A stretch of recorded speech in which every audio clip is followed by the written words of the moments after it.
These racks of food represent a sort of slow-motion miracle going on in Portland.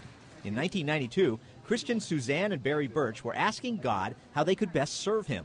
A donation appeared. We ended up with a bag of squished bread on our front porch. A bag they gave to 3 families in need.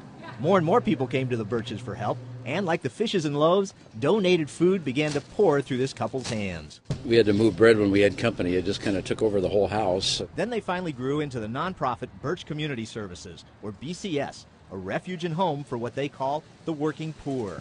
And now almost 100 retailers, manufacturers, and growers, mostly in the Portland area, regularly donate food and goods to BCS. What started out with just one bag of banged-up bread at their tiny house has now for the Birches become this, more than 22,000 square feet, where they gave away more than 6 million pounds of products last year. And the key is that it's not just a charity. They've created a community by requiring those who receive to also give. God is our provider. He provides on a daily basis, and our job is to serve one another. We are members of an organization that we have to also give back to.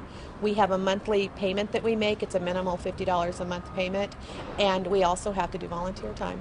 For that, the 600 member families get to choose food and goods from these shelves, racks, and boxes when the warehouse is open for community shopping. They call it shopping, but there are no cash registers where you pay after you've filled up your cart. Many member families save $500 or $600 a month because of BCS. For Katie Hambleton's family, it was a lifesaver. Right after we became members, I ended up with cancer, and we wouldn't have survived without Birch. That's when Katie found just how caring this community of volunteers could be. Financially, when you have that kind of diagnosis, it puts you under, and Birch helped us in so many ways. It wasn't just the food and the supplies, it was the support, the love, the nurturing, people helping at home. The food and products, though, are but a small part of what BCS offers. Many no-cost or low-cost classes teach community members how to make more money or stretch their cash further. So we offer and require, actually, that our families take a finance class. There's a couponing class, there's a canning class. And we have raising chickens, along with our gardening classes. Many of the vegetables come from this latest push, community gardening. Plants will soon cover this scenic slope, which used to be regularly shaved by these sheep.